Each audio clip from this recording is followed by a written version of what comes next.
Assalaamu'alaikum warahmatullaahi wabarakaatuh. Hello everyone, I am Muhammad Melcyno Dynova from MTsN Paset. In this performance, I want to tell you one of the most famous folklore story in Indonesia, specifically from Riau. And the title is Bawang Merah and Bawang Putih. The story goes like this. In ancient times lived a little family. The family consists of father, mother, and a beautiful girl named Bawang Putih.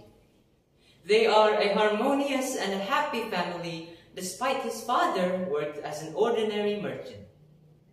One day, the happiness in this family was lost because the mother died.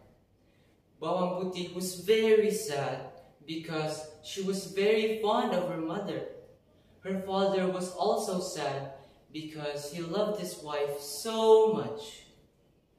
After Bawang Putih's mother died, her house was visited frequently by a widow who had a daughter named Bawang Merah.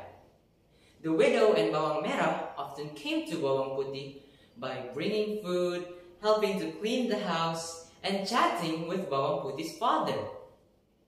Finally, the father thinks that he should marry the widow and made her as a new mother for Bawang Putih.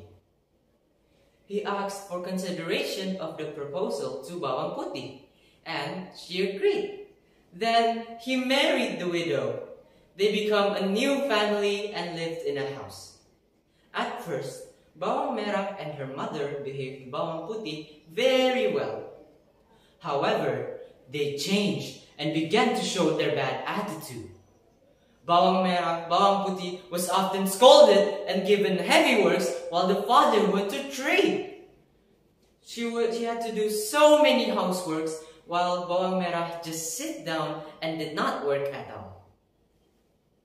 Unfortunately, Bawang Putih didn't tell his father about the situation, so she was continued to be treated badly by Bawang Merah and her mother. One day, his father was sick and passed away. Since then, Bawang Putih was treated worse than before. She almost never had a break every single day. In the morning, she had to get up early in order to prepare breakfast and water for Bawang Merah and her mother.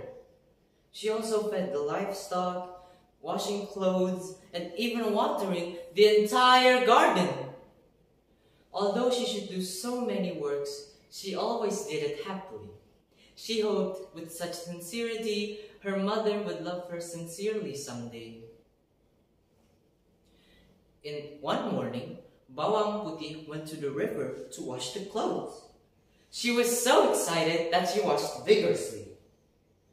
Because of getting too excited, she was not aware that there was a shirt that washed away. She realized that the shirt had been washed away when the flow carried it far. She pursued, but did not get the shirt. She felt hopeless and immediately went home. She told her mother about it. And of course, the mother was angry because it was her mother's favorite t-shirt. And she told Bawang Putih to look for the shirt until she can find it. Bawang Putih came back to the river and walked to seek for her mother's shirt. Because it was getting dark and Bawang Putih was completely exhausted, she decided to take a break. Then she found a house. Apparently, it belonged to an old lady who had previously found the shirt. The old lady wanted to return the shirt to her, but with one condition. She must accompany the old lady during a week. And she agreed. Within a week, she made the old lady to be so happy because Bawang Putih was so diligent and never complained, even though she felt so tired. After a week, the old lady gave a pumpkin as a gift for Bawang Putih. When opening it, Bawang Putih was very shocked because there was so much gold and gems. Bawang Putih immediately went home to tell what was happened to her mother and also Bawang Merah.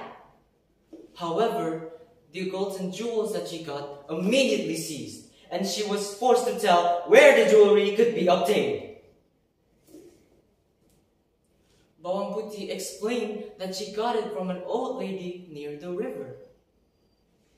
In the next day, Bawang Merah came to that house and stayed for a week, like what Bawang Putih did. However, because Bawang Merah was a lazy girl, she was given a different pumpkin from what Bawang Putih got. Bawang Merah did not care and immediately went home to open the pumpkin with her mother. Apparently, the content was not gems or gold, but a venomous snake that bit off Bawang Merah and her mother. Both of them died because of their greed. Finally, Bawang Putih was living alone, but she felt more calm and lived happily. The end. So, what we can learn from this story is, don't be a lazy or a greedy person. That is all for me. I hope you enjoyed my performance. Thank you for your attention, and wassalamu'alaikum warahmatullaahi wabarakatuh.